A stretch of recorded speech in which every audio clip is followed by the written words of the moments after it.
Hello friends, elementary science academy में आप सभी का स्वागत है। आज अपन केमिस्ट्री का एक टॉपिक स्टार्ट करेंगे जिसका नाम है मोल कॉन्सेप्ट।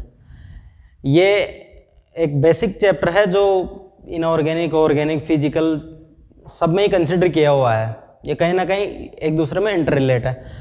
तो अपन सबसे पहले मोल कॉन्सेप्ट के बारे में जानेंगे कि मोल कॉन्सेप्ट एक्चुअल में है क्या। उसके बाद अपन धीरे धीरे इसके प्रॉब्लम सोल्व करेंगे, ये कहाँ यूटिलाइज होता है, कहाँ अपन इसको उपयोग में लेते हैं, वो सारी चीज़ें अपन जानेंगे। इससे पहले अपन इसका बेसिक आइडिया ले लेते हैं कि एक्चुअल में मोल कॉन्सेप्ट में अपन को पढ़ना क्या है। तो मैं आपको बता दूं, मोल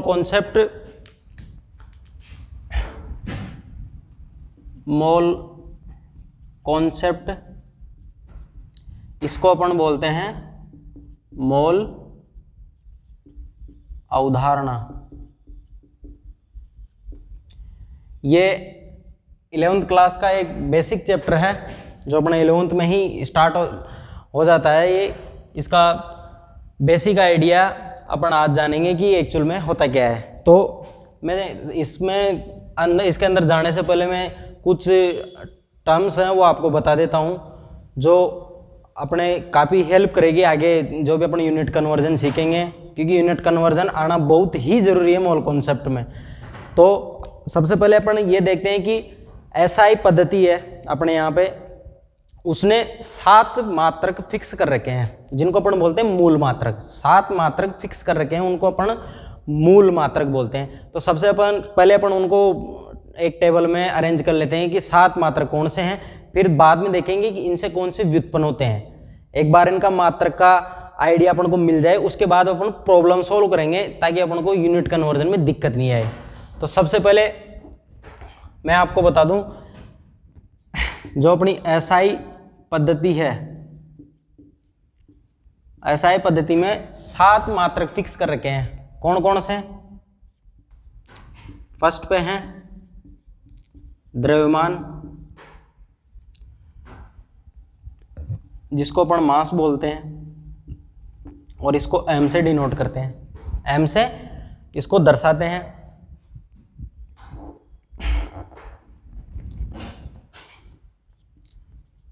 दूसरा समय, टाइम, ये टी। तीसरा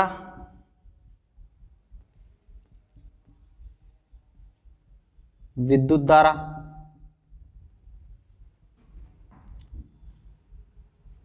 इलेक्ट्रिक करंट, आई।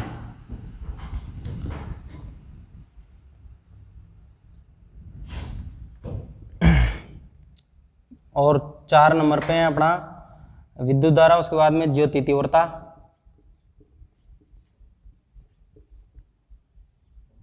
इसको आईसी से डिनोट करते हैं।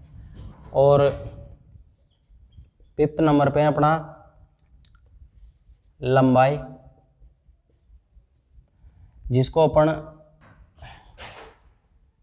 एल से डिनोट करते हैं।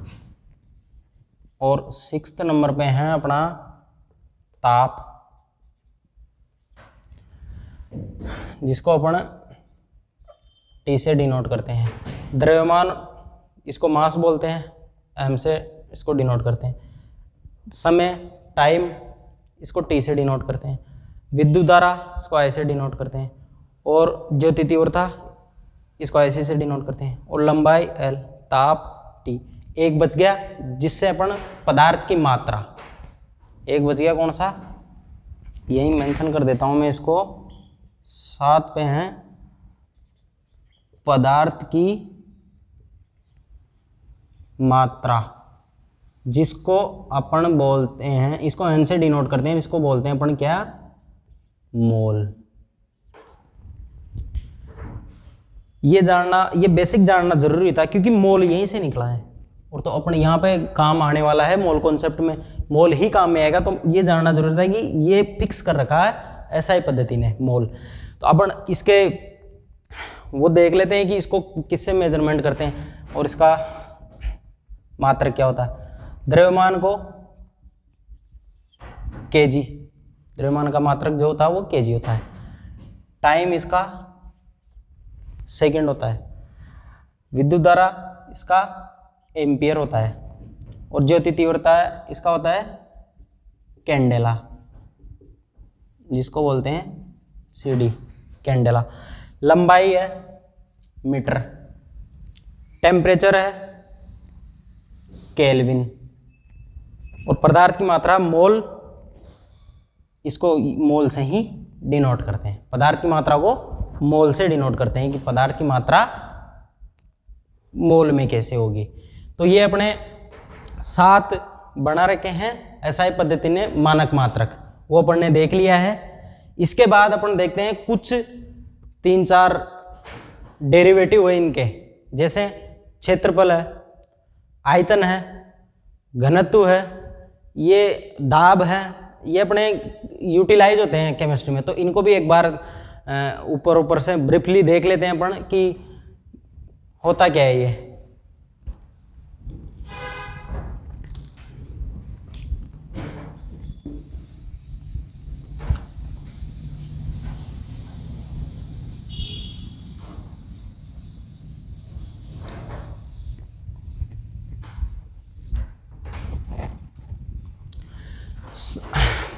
अपन ने 7 मात्रक देख लिए थे, एसआई पद्धति के मूल मात्रक होते हैं। उसके बाद अपन देखते हैं कुछ व्युत्पन्न होते हैं, डेरिवेटिव, कुछ डेरिवेटिव होते हैं। तो डेरिवेटिव में सबसे पहले अपन देखते हैं, जैसे दाब है, दाब पास्कल, इसको पास्कल से डिनोट करते हैं, मतलब पास्कल इसका मात्रक है दाब का। अपन जब थर्मोडायनेमिक्स पढ़ते हैं तो उसमें इसका काफ़ी यूटिलाइज होता है थर्मोडायनेमिक्स में, क्योंकि वहाँ पर वर्क अपन देखते हैं तो W बराबर PV, ये PdV, ये वर्क आता है। तो यहाँ पर ये जो प्रेशर है ये इसी में आता है, पास्कल या फिर ATM। उसके बाद है घनत्व, ग्राम पर ml और kg पर लीटर, ग्राम पर ml या kg पर लीटर। दाब, घनत्व, उसके बाद में आता है क्षेत्रफल। क्षेत्रफल इसको अपन मीटर स्क्वायर इसमें मेजर करते हैं, मीटर स्क्वायर में। उसके बाद आता है क्षेत्रफल, क्षेत्रफल के बाद में आता है आयतन, इसको अपन मीटर क्यूब या और लीटर, इसमें अपन इसको मेजर करते हैं। तो ये कुछ डेराइव किए हुए हैं, इनको बोलते हैं व्युत्पन्न मात्रक, व्युत्पन्न मात्रक, ये डेराइव किए हुए हैं। तो ये एक बेसिक आइडिया है इनका, मोल कॉन्सेप्ट का एक बेसिक आइडिया है कि मोल कॉन्सेप्ट में कुछ मात्रक हैं जिनको अपन को देखना जरूरी है कि इनके यूनिट क्या क्या होती है और इनको कैसे मेजरमेंट करते हैं। अब अपन बात करते हैं कि एक्चुअल में मोल कॉन्सेप्ट में कि मोल कॉन्सेप्ट का मीन क्या है, मोल का मीन क्या है। अब अपन मेन अपने जो चैप्टर है, जो अपना बेसिक है अपन ने लिया है मोल अवधारणा, उसको देखते हैं कि मोल है क्या। तो अपन स्टार्ट करते हैं मोल कॉन्सेप्ट के बारे में कि मोल एक्चुअल में होता क्या है। तो सबसे पहले अपन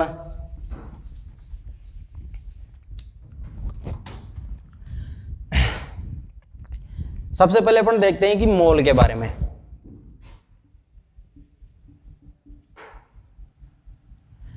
कि मोल होता क्या है।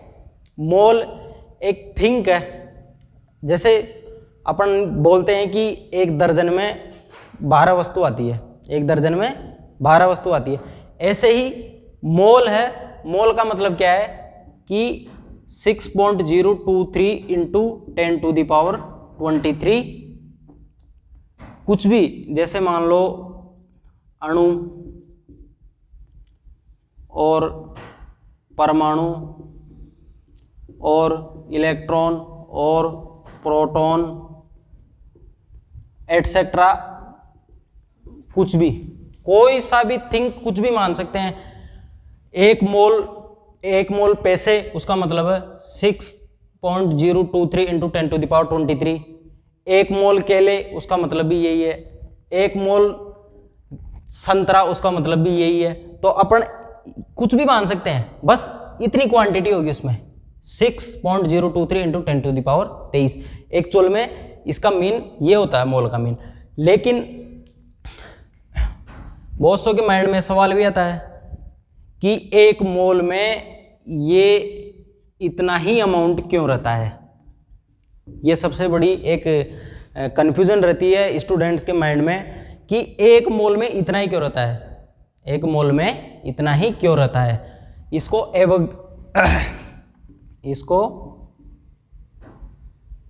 एवोगैड्रो नंबर भी बोलते हैं, इसको एवोगैड्रो नंबर भी बोलते हैं। अभी अपन जब रिलेटिव एटॉमिक मास निकालेंगे, सापेक्षिक परमाणु द्रव्यमान जो अपन कैलकुलेट करेंगे, तब पता चलेगा अपन को कि एक्चुअल में मोल में इतने ही नंबर क्यों होते हैं। और भी हो सकते थे, जैसे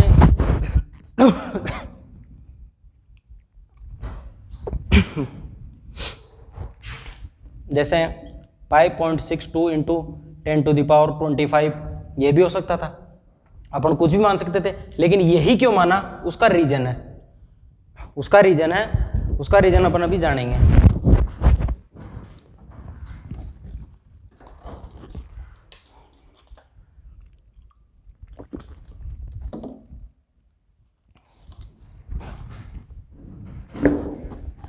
सबसे पहले अपन देखते हैं रिलेटिव एटॉमिक मास। अभी सब कुछ पूरी रामायण समझ में आ जाएगी कि एक्चुअल में इसमें चलता क्या है। सबसे पहले देखते हैं अपन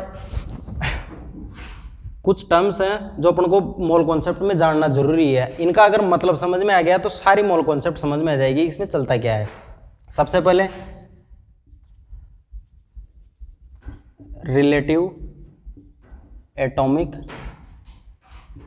मास, राम, ये वो राम नहीं है जो इंग्लिश में आता था, ये अलग है ना। रिलेटिव एटॉमिक मास, इसको बोलते हैं सापेक्षिक परमाणु द्रव्यमान।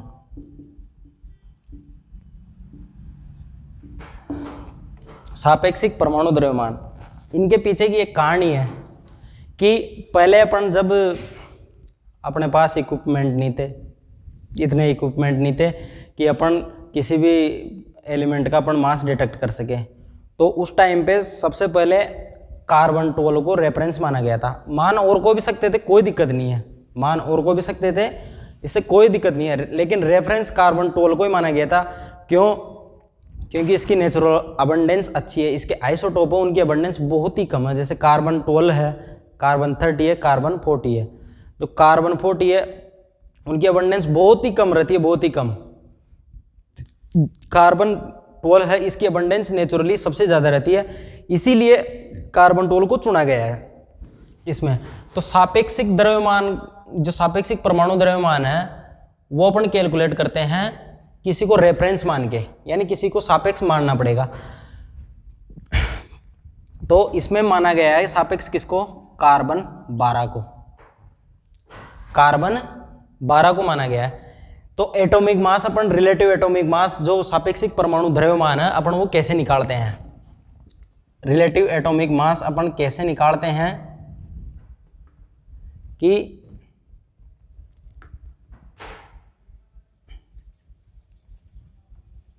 Mass of atom, mass of atom in element divided by mass of atom in element, किसी भी एलिमेंट का, किसी भी एलिमेंट के एटम का mass divided by 1/12 into carbon 12 atom mass. Mass of atom in element, किसी भी एलिमेंट में, यह अपन बोलते हैं कि किसी भी तत्व के एटम का मास बटा 1/12 इंटू कार्बन 12 का मास। जनरली अपन रिलेटिव एटॉमिक मास ऐसे कैलकुलेट करते हैं। 1/12 से डिवाइड करने का रीजन ये है कि इसके एक न्यूक्लियन यहाँ एक टर्म आती है न्यूक्लियन। न्यूक्लियन का मतलब होता है न्यूट्रॉन या प्रोटॉन। न्यूक्लियस में कितने न्यूक्लियन प्रोटॉन है उसकी संख्या को बताता है न्यूक्लियन। उसकी संख्या होती है वही क्या होती है न्यूक्लियन। जैसे कार्बन 12 है, इसमें 12 न्यूक्लियन है। इसका मतलब क्या होता है प्रोटॉन प्लस न्यूट्रॉन की संख्या, प्रोटॉन प्लस न्यूट्रॉन की संख्या। तो 12 से डिवाइड करने का मतलब है कि एक न्यूक्लियन का मास अपने पास आ गया। ये स्पेक्ट्रोफोटोमेट्री से निकाला हुआ है मास, इसका स्पेक्ट्रोफोटोमेट्री से मास निकाला हुआ है कार्बन 12 का, कि कार्बन 12 के एक न्यूक्लियन का मास इतना होता है। वो फिक्स है, वो मेजर किया हुआ है कि कार्बन 12 के 1 न्यूक्लियन का मास होता है 1.66 इंटू 10⁻⁻24 ग्राम। 1.66 इंटू 10⁻⁻24 ग्राम और 1.66 इंटू 10⁻⁻27 kg। ये कार्बन 12 के 1 न्यूक्लियन मतलब एक न्यूक्लियन, इसमें एक न्यूक्लियन को कंसिडर किया गया है, उसका मास होता है ये।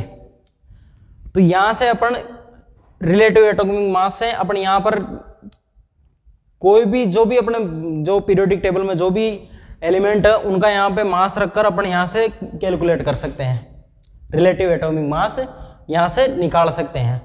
अब देखते हैं अपन कि एक न्यूक्लियन का मास ये आता है, तो इसे अपन कैसे मेजर करते हैं वो अपन देखते हैं।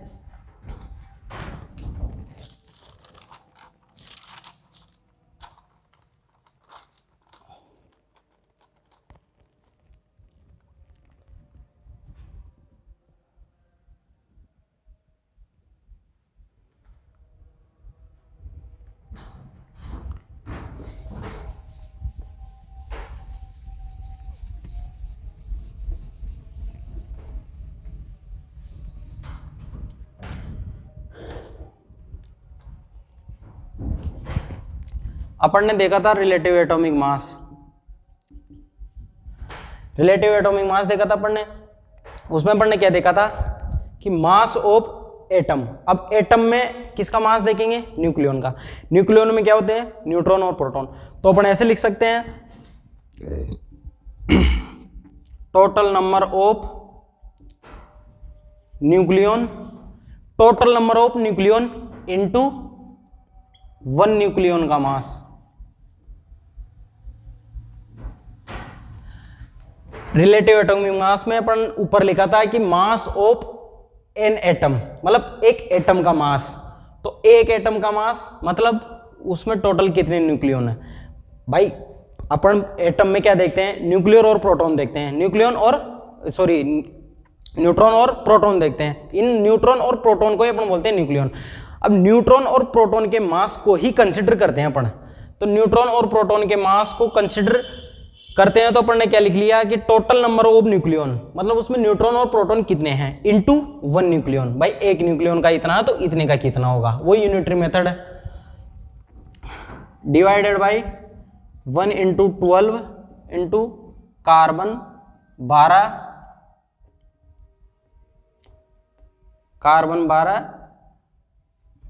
1 nucleon mass.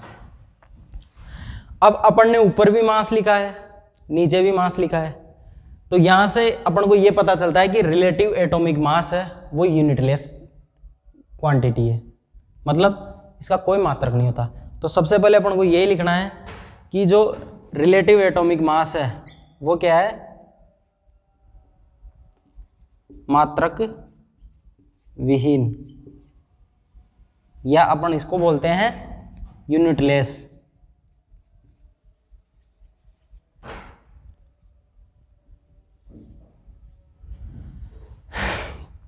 Total number of nucleon into 1 nucleon का मास 1/12 इंटू कार्बन 12 के 1 न्यूक्लियन का मास।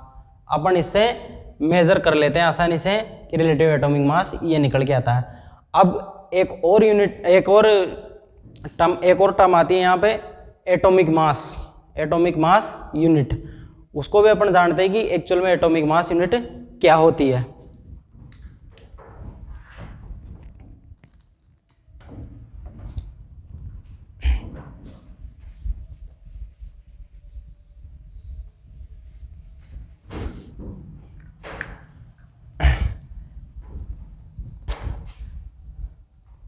यहाँ पे अपन ने देख ही लिया था कि रिलेटिव एटॉमिक मास में कि total number of nucleon into one nucleon mass divide कर दिया था अपन ने 1/12 से।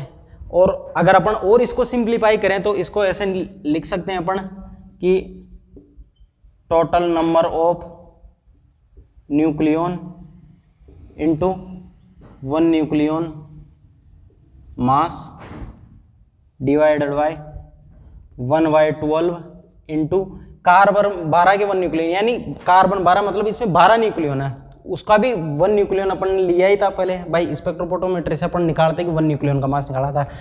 तो 12 इंटू कार्बन 12 1 न्यूक्लियन मास, क्योंकि कार्बन 12 में 12 न्यूक्लियन होते हैं, 12 न्यूक्लियन होते हैं तो उसको 12 से मल्टीप्लाई करना पड़ेगा तभी उसका टोटल मास निकल के आएगा। तो यहाँ से 12 कैंसिल हो जाता है और ये 1 न्यूक्लियन से 1 न्यूक्लियन कैंसिल हो जाता है, तो यहाँ पे बचता है कार्बन 12 का मास और टोटल नंबर ऑफ न्यूक्लियन। अब अपन किसी को भी यहाँ पर रखकर अपन आसानी से मेजर कर सकते हैं, किसी को भी रखकर, जैसे सोडियम में 23 न्यूक्लियन आते हैं, तो यहाँ पर रखेंगे तो 23। अब ऐसे कुछ एग्जाम्पल लेके देखते हैं अपन।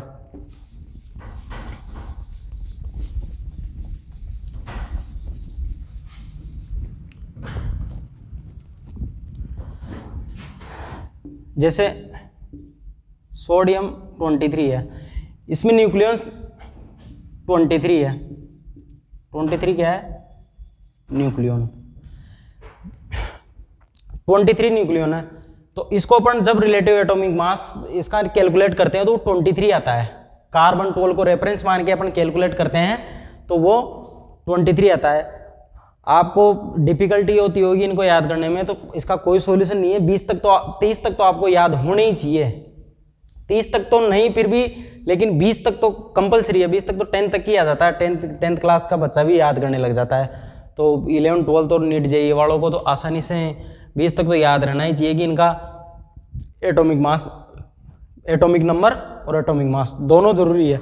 तो सोडियम का 23 है, 23 न्यूक्लियन, तो इसका रिलेटिव एटॉमिक मास 23 आएगा। इसके पीछे कोई यूनिट नहीं होती है, मैंने अभी बताया था कि ऊपर भी मास आता है नीचे भी मास आता है, तो मास से मास कैंसिल हो जाता है, यानी द्रव्यमान से द्रव्यमान कैंसिल हो जाएगा, तो यूनिट लेस क्वांटिटी बचती है जिसको अपन बोलते हैं रिलेटिव एटॉमिक मास।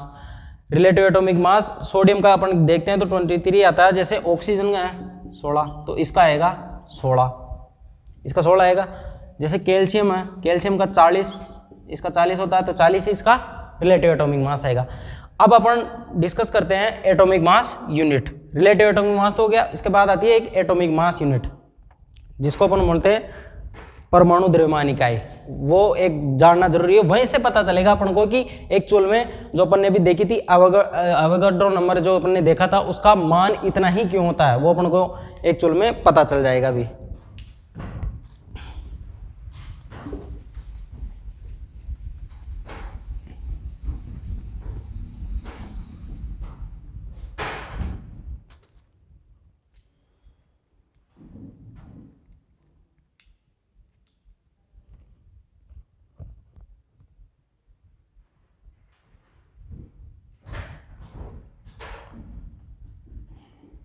AMU इसको बोलते हैं एटॉमिक मास यूनिट।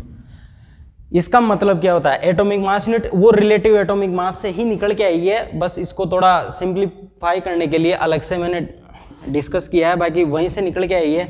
इसका मतलब होता है 1/12 इंटू कार्बन 12 के 1 न्यूक्लियन का मास, कार्बन 1/12 इंटू कार्बन 12 के 1 न्यूक्लियन का मास। यहीं से निकल के आई है एटॉमिक मास यूनिट। जब अपन इसको सोल्व करते हैं, जब अपन इसको सोल्व करते हैं, जब अपन इसको सोल्व करते हैं तो 1 मिनट 1/12 इंटू 12, सॉरी 12, वहाँ भी 12 था ना मल्टीप्लाई में, क्योंकि तो 1/12 इंटू 12 कार्बन 12 के एक न्यूक्लियन का मास। एक न्यूक्लियन का मास तो अपन को रखना ही पड़ेगा, टोटल न्यूक्लियन कितने होते हैं 12। जब अपन इसको सिंप्लीफाई करेंगे तो ये निकल के आएगा कार्बन 12 के एक न्यूक्लियन का मास।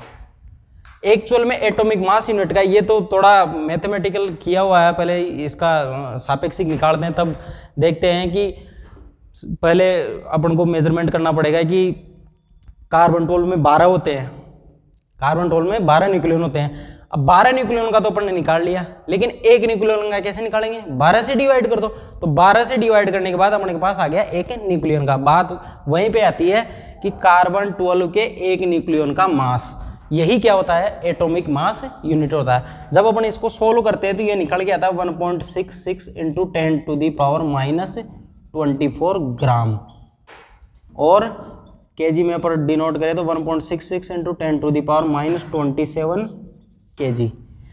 कार्बन 12 के एक न्यूक्लियन का मास ये निकल के आता है, कार्बन 12 के एक न्यूक्लियन का मास ये निकल के आता है। इसी को बोलते हैं अपन AMU, इसी को बोलते हैं अपन AMU।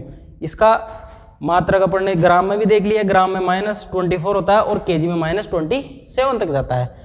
ये होती है एटॉमिक मास यूनिट, अपन ने ये देख ली।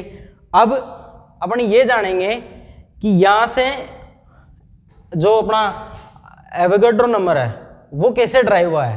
अपन उसको जानेंगे कि एवोगैड्रो नंबर है वो कहां से ड्राइव हुआ है।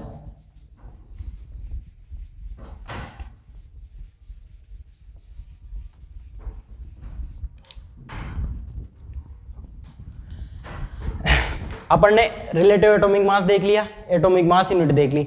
अब अपन इसको पढ़ क्यों रहे हैं कि कोई से भी एलिमेंट का अपन मास डिटेक्ट करें। तो अपन जैसे मास डिटेक्ट करते हैं किसका, सोडियम का, सोडियम का ले ले रहे हैं। अपन ने सोडियम का देखा था,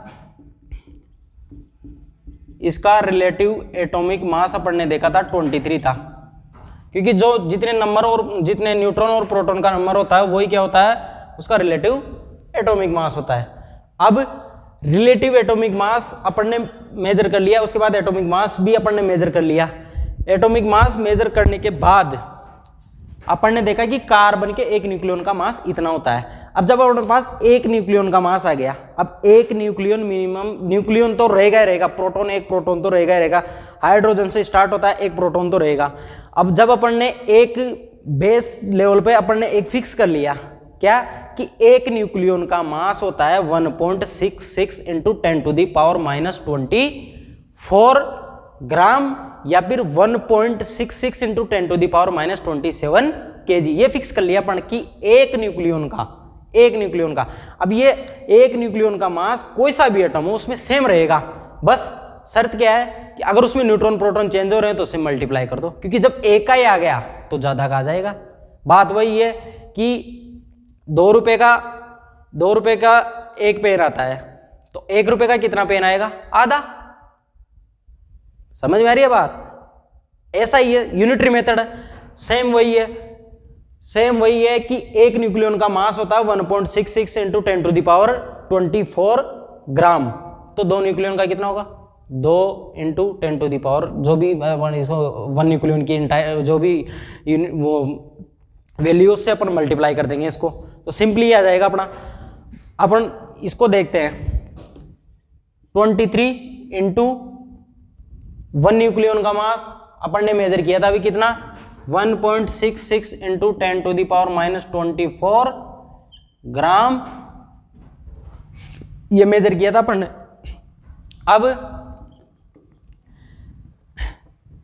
ये एटॉमिक मास यूनिट है, ये तो अपन एटॉमिक मास है, इसको बोल देते हैं क्या, एटॉमिक मास यूनिट। इसको अपन क्या बोलते हैं, AMU, इस पूरी क्वांटिटी को अपन बोलते हैं एएमयू। इसको बोलते हैं अपन एटॉमिक मास यूनिट। तो इसको अपन सिंप्लीफाई करेंगे तो 23 AMU, 23 AMU इसका क्या आ जाएगा, मास आ जाएगा 23 AMU। ये इसको सिंप्लीफाई तरीके से लिखा गया, ये मतलब ये क्वांटिटी है, ये बहुत ही छोटी है, बहुत ही छोटी है। तो इसको सिंप्लीफिकेशन करने के लिए इसको शॉर्ट रूप में लिख देते हैं AMU, क्योंकि हर किसी का मास लिखेंगे तो इसको बार बार लिखना पड़ता है, इतनी बड़ी इस क्वांटिटी को लिखना पड़ता है इस बार बार। तो उसको सिंप्लीफाई करने के लिए अपन उसमें AMU लिख देते हैं। कोई सा भी हो, ऑक्सीजन 16,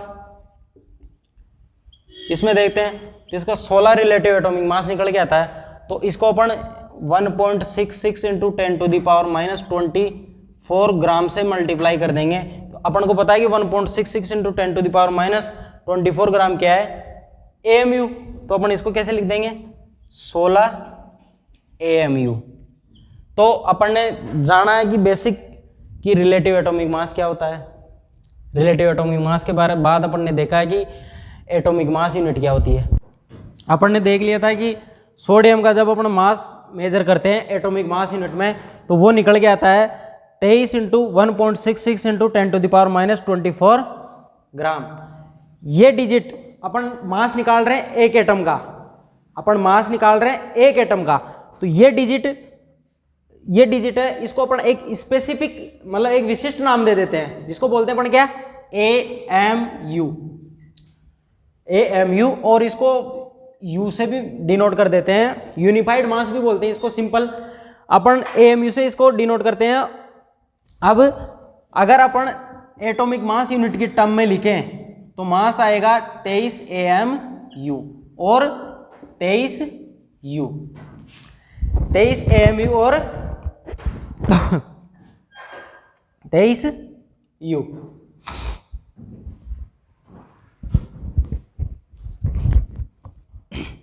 अब अपन बात करते हैं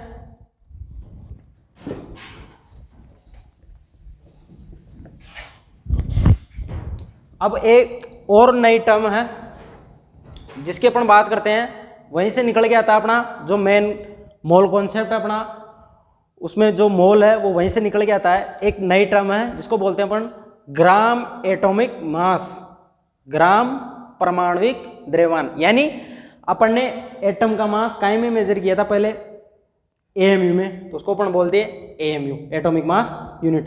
अब अपन मेजर करेंगे काय में, ग्राम में, ग्राम में मेजर करेंगे तो अपन उसको बोल देंगे सिंपल ग्राम एटॉमिक मास, ग्राम परमाणविक द्रव्यमान। यहीं से निकल के आता अपना मोल।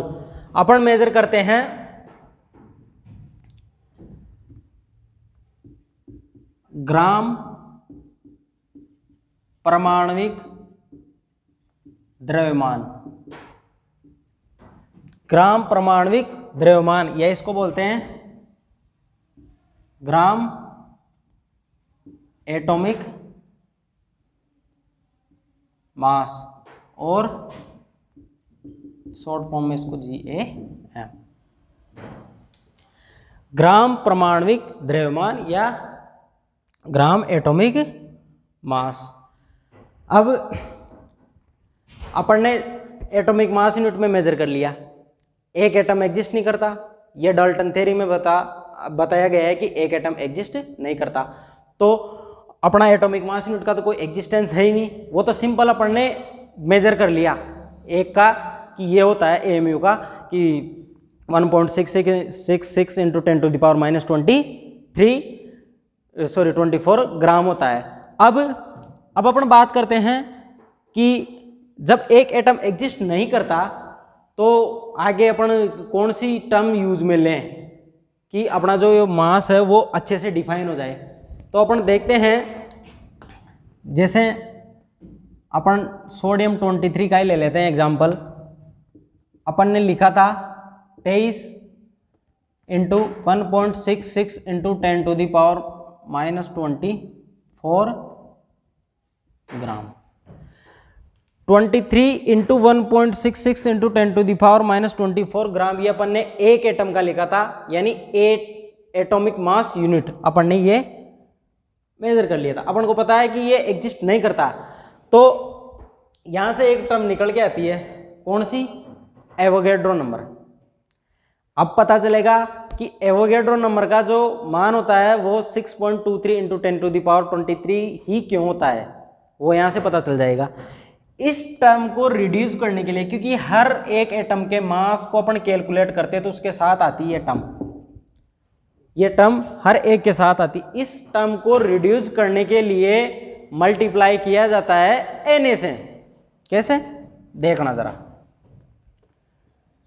23 × 1.66 × 10⁻⁻24 ग्राम इंटू 6.023 × 10⁻23। ये संख्या और ये, इसको अपन मल्टीप्लाई करके देखते हैं तो इसका मान 1 निकल के आता है, इसका मान 1 निकल के आता है। इसको और इसको मल्टीप्लाई करते हैं तो 1 निकल के आता है, और अपना मात्रक बचता है क्या? ग्राम। तो देखते हैं 23, इसको और इसको मल्टीप्लाई करेंगे 1 निकल के आएगा, और अपना ग्राम ऐसा का ऐसा बचा हुआ है ग्राम। तो अपन इसको पूरे को मिला के लिखें तो क्या लिखेंगे अपन इसको? 23 ग्राम। अपन इसको क्या लिखेंगे? 23 ग्राम। तो अपन को यहां से पता चलता है कि जो एवोगैड्रो नंबर है उसका मान यही क्यों लिया गया है। एक्चुअल में अगर देखें तो एवोगैड्रो नंबर है वो क्या है?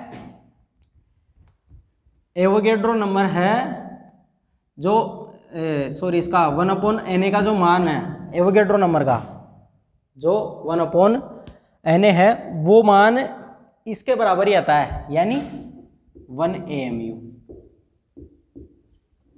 इसी के बराबर आता है ये। इसको अपन जब कैलकुलेट करेंगे तो यही मान आएगा। 1 में Na का भाग देके देख लेना, मान यही निकल के आएगा, इसीलिए तो इससे मल्टीप्लाई करते हैं। नहीं तो इसका तो और भी तो मान सोच सकते थे, कोई और भी सोच सकते थे भाई 5 × 10⁻24 क्यों नहीं हुआ, इसका यही क्यों हुआ। तो इसका रीजन नहीं है, इसको रिड्यूस करने के लिए, इसको यहाँ से हटाने के लिए इस संख्या से मल्टीप्लाई किया। क्यों? क्योंकि ये इसी का रेसिप्रोकल है, मतलब इसी का व्युत्क्रम है ये। समझ में आई बात? तो यहाँ तक है ग्राम परमाणविक द्रव्यमान, ग्राम एटॉमिक मास। तो अपन ने 3 चीजें सीख ली, रिलेटिव एटॉमिक मास यानी सापेक्षिक परमाणु द्रव्यमान, एटॉमिक मास, और तीसरा ग्राम एटॉमिक मास। अब अपन तीनों को एक ही टेबल में, तीनों को एक साथ कंसिडर करके अच्छे से समझेंगे कि ये एक दूसरे में कैसे कन्वर्ट होते हैं और कैसे मतलब एक दूसरे से डिस्टिंग हो जाए, यानी एक दूसरे से अलग है। तो वो अपन देखते हैं इनको।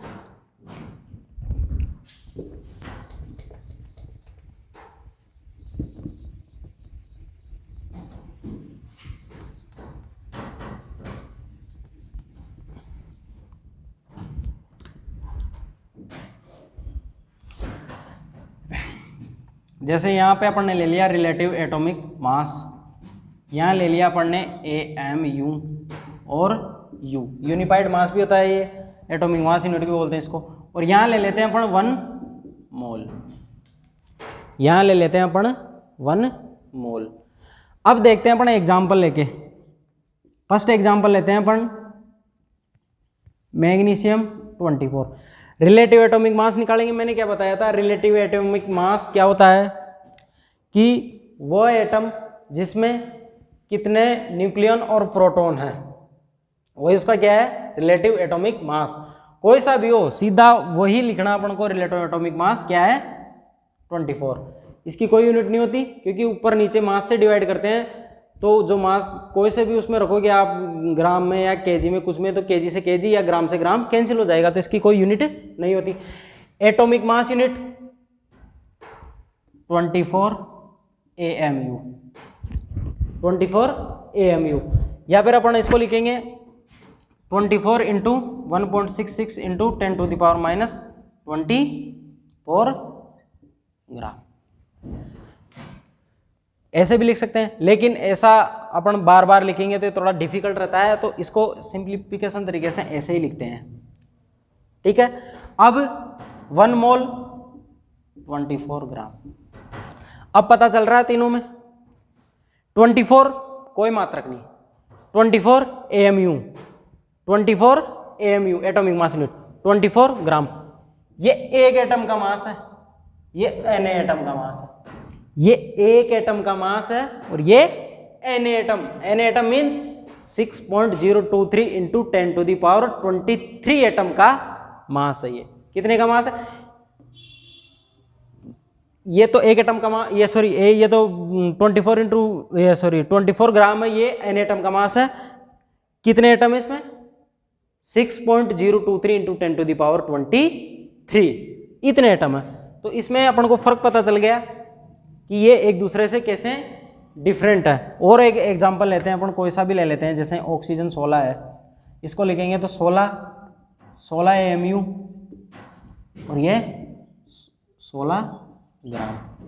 तो ऐसे अपन सबका लिख सकते हैं, atomic relative atomic mass unit और मोल। इसी को बोलते हैं क्या?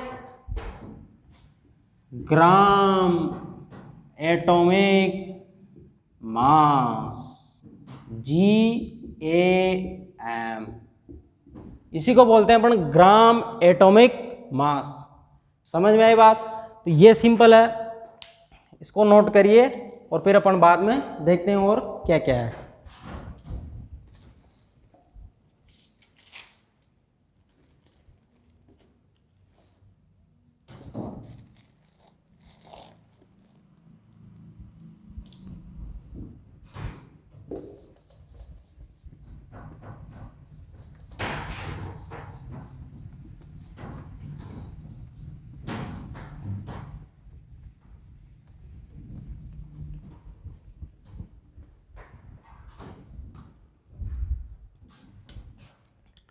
अब अपन देखते हैं सिंपल कि मोल को अपन कैसे कैसे डिफाइन करते हैं।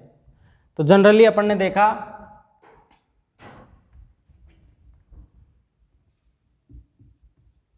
कि मोल किसी भी एटम का जो ग्राम में बार है, किसी भी एटम का जो ग्राम में बार है, जो उसका अपन एटॉमिक मास यूनिट में निकालते हैं, जितना उसका एटॉमिक मास यूनिट होता है, उसी को अपन ग्राम बार में जितना डिनोट करते हैं वही उसका एक मोल कहलाता है। कोई सा भी हो, जैसे एल्यूमिनियम है 27 ग्राम, इसका 1 मोल है। और फॉस्फोरस 31 ग्राम, ये इसका 1 मोल है। यानी कोई भी एटम का जो रिलेटिव एटॉमिक मास है उसको अपन ग्राम में अगर डिनोट करते हैं तो वही उसका क्या कहलाता है? मोल कहलाता है, वही उसका मोल कहलाता है। और वो जो मिनिमम निकल के आता है उसका मास, जैसे इसका 31 AMU निकल के आता है तो इसको ग्राम में अपन 31 ग्राम लिखेंगे, वही इसका एक मोल होगा। कितना? 1 मोल होगा। अब अपन इसकी टर्म्स देखते हैं कि इसको अपन किन किन टर्म्स में मेजर करेंगे कि मोल कैसे कैसे एक दूसरे से रिलेट रहता है। तो अपन डिस्कस कर रहे थे कि मोल्स की अलग अलग टर्म्स। तो जैसे अपन ने एटॉमिक मास यूनिट देखी थी, ग्राम एटॉमिक मास देखा था, तो एटॉमिक मास यूनिट में अपन ने देखा कि एक एटम की बात कर रहे थे अपन। ग्राम एटॉमिक मास में अपन कर रहे थे बात N एटम्स की। इसी प्रकार से कुछ एटम में ना एग्जिस्ट ना करके कुछ मॉलिक्यूल्स की फॉर्म में एग्जिस्ट करते हैं, तो उनके लिए मॉलिक्यूलर मास और gram molecular mass as it is concept वही है, बस एक ये मॉलिक्यूलर जो वर्ड है ये इंट्रोड्यूस किया गया है, ग्राम मॉलिक्यूलर मास और मॉलिक्यूलर मास। तो मैं बात करता हूं मॉलिक्यूलर मास की, मैं बात करता हूं मॉलिक्यूलर मास। इसको बोलते हैं आणविक द्रव्यमान। जैसे अपन एटॉमिक मास यूनिट निकाले थे उसी प्रकार से अपन ने निकाला है ये मॉलिक्यूलर मास। सेम वही है कॉन्सेप्ट, कुछ भी चेंज नहीं है, बस एक वर्ड चेंज हुआ है ना। तो जैसे अपन देखते हैं H2, तो इसके लिए 2 AMU, क्योंकि अपन पता है कि इसमें एक प्रोटॉन रहता है, तो अपन ने बात की थी कि इसमें एक प्रोटॉन रहता है, 2 प्रोटॉन, तो 2 का 2 AMU, एक का 1 AMU तो 2 का 2 AMU। अपन इसको ऐसे भी लिख सकते हैं 2 इंटू 1.66 इंटू 10⁻⁻24 ग्राम। बात वही है, ये एक न्यूक्लियन का लिख रहे थे। अगर इसमें एक सिंपल अगर अपन कंसिडर करते एक H एटम, तो बात किसकी हो जाती, एटॉमिक मास यूनिट की हो जाती। लेकिन अपन ने कंसिडर किया मोलिक्यूल, तो बोलेंगे अपन मोलिकुलर मास। तो एक H एटम है तो उसका हो जाता 1 AMU, लेकिन यहाँ 2 है तो 2 AMU। सेम उसी तरीके से अपन बात करते हैं किसकी, O2 मोलिक्यूल की। O2 मोलिक्यूल के लिए हो जाएगा 32 AMU। ये तो हो गया AMU में किसका, मोलिकुलर मास का AMU में रिप्रेजेंटेशन। सेम इसी तरीके से अपन बात करेंगे किसकी, ग्राम मोलिकुलर मास, जैसे ग्राम एटॉमिक मास, इसी तरीके से ग्राम मोलिकुलर मास, इसी की अपन बात करते हैं।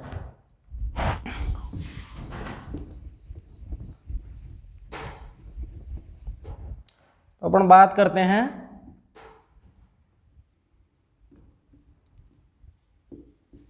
ग्राम मोलिकुलर मास, इसको बोलते हैं ग्राम आणविक द्रव्यमान।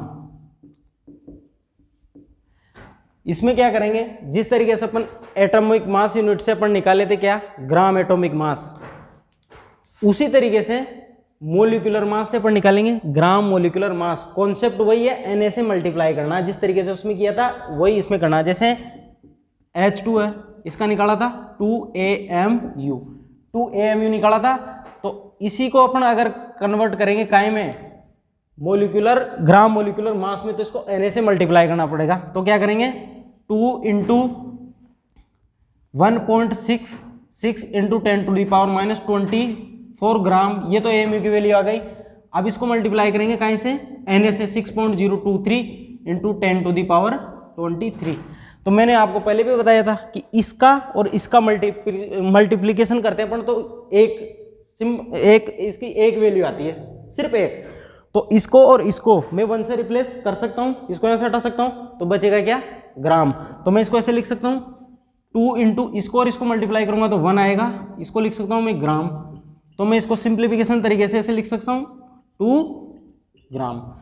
तो ये 2 AMU मोलिकुलर मास, ये ग्राम मोलिकुलर मास। इसी तरीके से O2 के लिए 16 ग्राम।